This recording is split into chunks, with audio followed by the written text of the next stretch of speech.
Hola a todos, en este video vamos a ver dos temas. El primero es derrame pleural, que se pregunta con bastante frecuencia, y segundo lugar, edema pulmonar agudo, ya que hay que saber algunas cosas importantes en el sentido en que se pregunta en particular el manejo de él, ¿ya? Así que empecemos con derrame pleural, ¿ya? En primer lugar hay que saber reconocer la clínica. Acuérdense que lo más importante es que viene con disnea y en algunas ocasiones con dolor que suele ser de características pleuríticas, o sea que aumenta con la inspiración, ¿ya? Y en el examen físico lo habitual es que hay disminución del murmullo pulmonar más la matidez a la percusión, y recuerden que esta matidez, como es un líquido en el fondo, puede ser de tipo desplazable, ¿ya? Ahora, la radiografía de tórax es el examen de elección y es quien va a confirmar en el fondo que hay un derrame pleural, ¿ya? Pero lo importante es después ir y puncionarlo, ¿ya? Ahora, ¿qué es lo que muestra la radiografía? La radiografía, en primer lugar, muestra que se borra el receso costodiafragmático y además aparece la famosa curva de Damoiseau, característica de todos los líquidos. Ahora, la percusión también a veces puede seguir esta curva de Damoiseau, pero es algo muy difícil de ver en la clínica, así que la radiografía es finalmente quien la va a demostrar, ¿ya? Ahora, habíamos dicho que hay que puncionarlos, en el sentido en que lo importante es saber exactamente de qué tipo de derrame pleural se trata, ¿ya? Y la única excepción serían un paciente con una insuficiencia cardíaca con un derrame muy pequeño, en el sentido en que ahí podemos asumir de que se trata de un simple transudado, ¿ya? Ahora, la punción me da la causa y la causa me va a decir en el fondo cómo voy a tratarlo, así que vamos viendo esas cosas, ¿ya? Lo primero a analizar en el caso de que se haya puncionado un derrame son los famosos criterios de Light, que me sirven para diferenciar los transudados de los exudados pleurales, ¿ya? Y los criterios de Light son esos tres que aparecen ahí. En primer lugar, una LDH mayor a 0,6 en respecto a la LDH plasmática, o sea, LDH pleural partido por LDH plasmática mayor a 60% o mayor a 0,6. Las proteínas igual, mayor a 0,5 en comparación a las proteínas plasmáticas, ¿ya? Y finalmente la LDH mayor a 2/3 del máximo aceptado para la sangre, ¿ya? Como habitualmente el máximo aceptado para la sangre es 270 unidades por litro, va a cumplir el criterio con que sea mayor de 180, ¿ya? Aunque eso varía según cada uno de los laboratorios, pero ese es un número que vale la pena aprenderse. Ahora, lo bueno de ese es que no requiere tomar una muestra sanguínea y basta la pura muestra pleural, así que es como el más fácil de ver y habitualmente aparece en las preguntas del UNECOM, ¿ya? Ahora, si no tiene ningún criterio de Light, en ese caso va a ser un transudado, ¿ya? En cambio, basta que tenga un criterio para que se trate de un exudado pleural, ¿ya? Ahora, con los criterios de Light decidíamos si era un transudado o un exudado, y en general si es un transudado lo importante es reconocer las causas, que la más frecuente es la insuficiencia cardíaca, después el síndrome nefrótico, el daño hepático crónico y la desnutrición proteica o cualquier cosa que produzca edema en general, ¿ya? Ahora, lo importante ahí es simplemente buscar la causa y tratarla, o sea, tratar la insuficiencia cardíaca, el síndrome nefrótico, el daño hepático crónico, ¿ya? En cambio, los exudados son más complejos y son los que habitualmente se preguntan, y lo importante es dividirlos en polimorfonucleares y mononucleares, ¿ya? El polimorfo nuclear puede ser dos tipos, uno un derrame paraneumónico simple, y lo otro es que sea un derrame paraneumónico complicado o también llamado empiema. Ahora, empiema y derrame paraneumónico complicado no son exactamente lo mismo. El empiema es el diagnóstico clínico, cuando yo lo punciono sale pus, en el fondo es pus en la pleura. El derrame paraneumónico complicado, en cambio, es el diagnóstico en base al estudio del líquido pleural, o sea, en el fondo es un diagnóstico de laboratorio, ¿ya? Ahora, ¿qué hace que sea un derrame paraneumónico simple? Que tenga un pH que esté en 7.2, que tenga o más, en el fondo un pH que no esté acidótico, que sea mayor a 7.2. Segundo, que tenga un lactato menor a 5 milimol por litro, ¿ya? En tercer lugar, que tenga un gram negativo para bacterias. No es que sean bacterias gram negativas, no, sino que tenga un gram negativo, que no vea ningún tipo de bacteria, y que tenga un cultivo negativo. Así que lo más importante en este caso, en los derrames polimorfonucleares, es justamente el pH y el lactato, esas dos cosas, ¿ya? Ahora, el empiema, todo lo contrario, va a tener un pH menor a 7.2, va a tener un lactato mayor a 5 y el gram o el cultivo van a estar positivos, ¿ya? Ahora, basta que tenga una cosa para que sea complicado, ¿ya? O sea, en el fondo, con que ya vea bacterias, ya está el diagnóstico de un derrame paraneumónico complicado o bien infectado, ¿ya? Eso. Ahora, cuando es mononuclear, en ese caso las causas son distintas. Son tuberculosis, que es lo más frecuente, y cáncer, que es la segunda en frecuencia.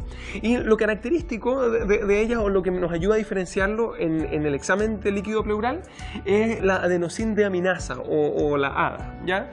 En general, en el cáncer tiene ADA bajo, habitualmente abajo de 30 unidades por litro, ¿ya? En cambio, en la tuberculosis, la ADA en el fondo suele estar alta, ya arriba de 50. Ahora, si está entre 30 y 50, lo más probable es que igualmente sea tuberculosis, ¿ya? Ahora, como una cosa que vale la pena recordar, sepan que de los derrames tuberculosos, un 10% pueden ser de tipo polimorfo nuclear. Pero si se pregunta en el EUNACOM y se pregunta uno polimorfo nuclear, lo que se está preguntando son, en resumidas cuentas, los empiemas o los derrames paraneumónicos simples. O sea, se está preguntando los polimorfos nucleares, ¿ya? Ahora, como el ADA no es un examen que sea tan sensible ni tan específico, para confirmar tanto la tuberculosis como el cáncer hay que pedir una biopsia pleural, ¿ya? Y la forma en que se hace esta biopsia de elección es por punción percutánea, ¿ya? O sea, en el fondo hay que biopsiarlas tanto a la tuberculosis como al cáncer, ¿ya? Porque las vaciloscopías o la PCR, por ejemplo, no son tan buenas, ¿ya? Ahora, cuando fallan las punciones, cuando la biopsia por punción me sale negativa, ¿ya? En ese caso debo ir a una biopsia dirigida por la videotoracoscopía, ¿ya? O sea, la videotoracoscopía no es de primera línea como estudio, sino que es de segunda línea para el estudio del exudado mononuclear, ¿ya?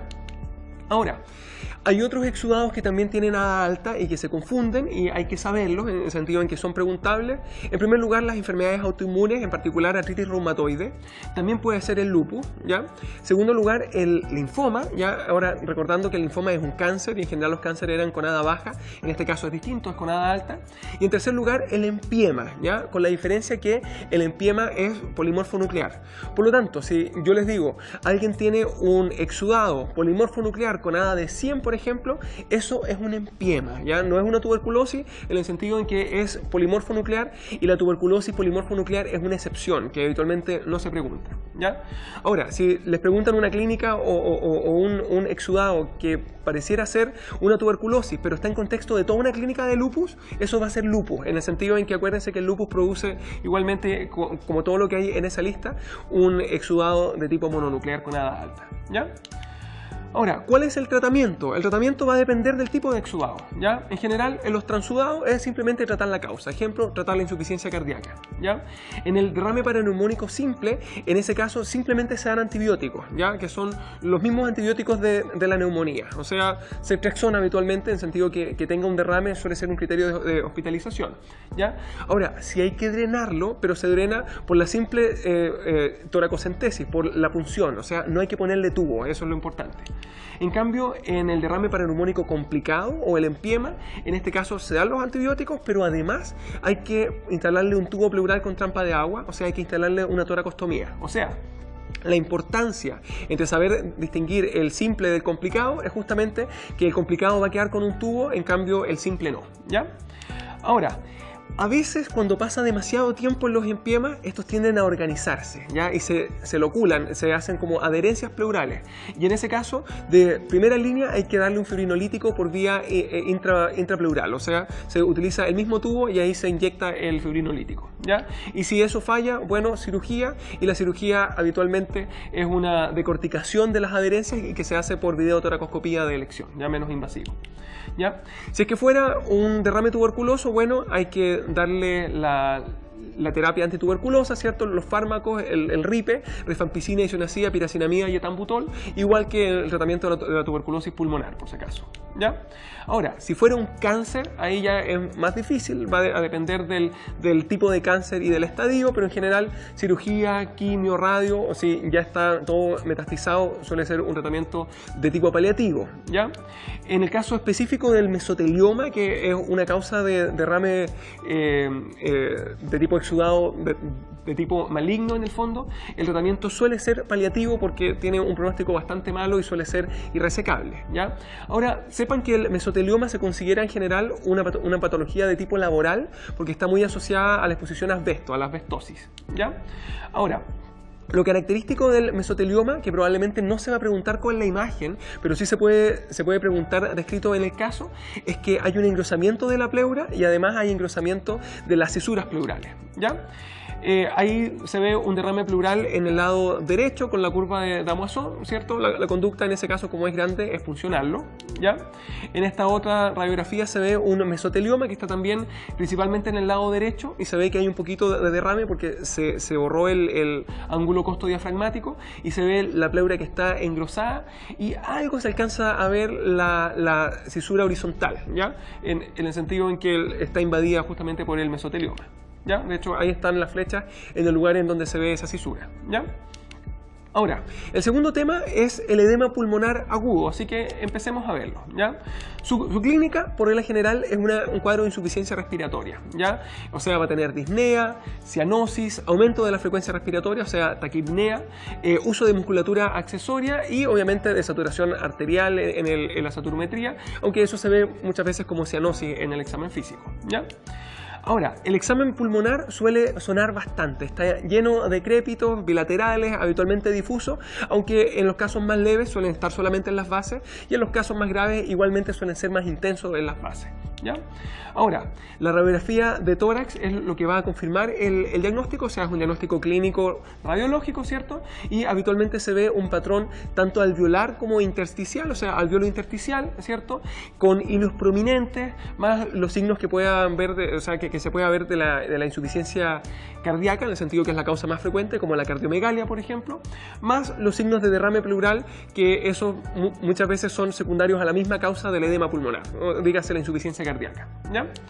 Ahora, la clasificación es en edema pulmonar de tipo cardiogénico y de tipo no cardiogénico. Que sepan que tienen causas distintas y tienen manejo ligeramente distinto, ¿ya? En el caso del cardiogénico, lo que lo define es la presión capilar pulmonar mayor a 18 milímetros de mercurio, en el sentido en que su fisiopatología, su causa, es un aumento de la presión capilar, de la presión hidrostática capilar. Esto recordando un poco a las fuerzas de Starling, ¿ya? Ahora, la causa de esto obviamente es una insuficiencia cardíaca del lado izquierdo, porque eso es lo que produce la congestión pulmonar, y puede ser un infarto o cualquier otra causa de insuficiencia cardíaca, ¿ya? Ahora, ¿cuál es el tratamiento del cardiogénico? En general, la bomba de nitroglicerina, dígase el manejo de la precarga, ¿cierto? En particular, el manejo de la hipertensión arterial, ¿ya? Ahora, si no tengo disponible una bomba de nitroglicerina, en ese caso se le puede dar diuréticos endovenosos, en particular la furosemida endovenosa, y en algunos casos se le da también morfina, que algo podría ayudar, pero es discutible su impacto en la mortalidad. Ahora, el problema es cuando está hipotenso, ¿ya? Si es que el paciente está hipotenso, yo no le puedo dar ni diurético, ni la nitroglicerina, ni morfina, ni nada de eso, porque lo voy a hipotensar más, se va a choquear más y se va a morir en el fondo, ¿ya? Así que ahí lo único que puedo hacer es el soporte respiratorio, oxígeno, ventilación mecánica, ¿cierto? Más el uso de drogas vasoactivas para manejarle la falla cardíaca. Aunque, por si acaso, en general, un paciente que esté choqueado y aparte en edema pulmonar en contexto de una falla cardíaca, es de muy mal pronóstico por regla general, ¿ya? Ahora, el no cardiogénico, por regla general, se va a diagnosticar igualmente con la PCP, una PCP en este caso menor a 18, o sea, no cardiogénico, en el sentido que su fisiopatología es simplemente por un aumento de la permeabilidad, ¿ya? Un aumento de la permeabilidad capilar, o sea, en las fuerzas de Starling sería por un aumento de la constante de permeabilidad, ¿ya? Ahora, dentro de las causas ahí hay muchas, la sepsis, la pancreatitis, el politrauma, el TEP, las quemaduras, reacciones transfusionales, etcétera, o sea, cualquier cosa que me pueda producir una respuesta inflamatoria sistémica y que obviamente no sea una causa cardiogénica. Eso es lo importante. Es más, se ha preguntado cuál de las siguientes no es una causa de distrés respiratorio o EPA no cardiogénico, y es el infarto, obviamente, en el sentido en que eso es una causa cardiogénica, ¿ya? Ahora, el tratamiento acá es el soporte, ¿ya? La ventilación mecánica, y en particular una ventilación mecánica a presión positiva, en el sentido que eso podría ayudar a que se reabsorba un poquito del líquido, más obviamente el tratamiento de la causa, ya en el sentido que si está con una sepsis hay que manejar la sepsis, la pancreatitis, etc., ¿ya? Ahora, ahí hay una imagen de un edema pulmonar, ¿cierto? Se ve este patrón intersticial, los hilos bien marcados y la cardiomegalia, ¿ya? Ese fue el video de hoy. Nos vemos en el próximo y último video.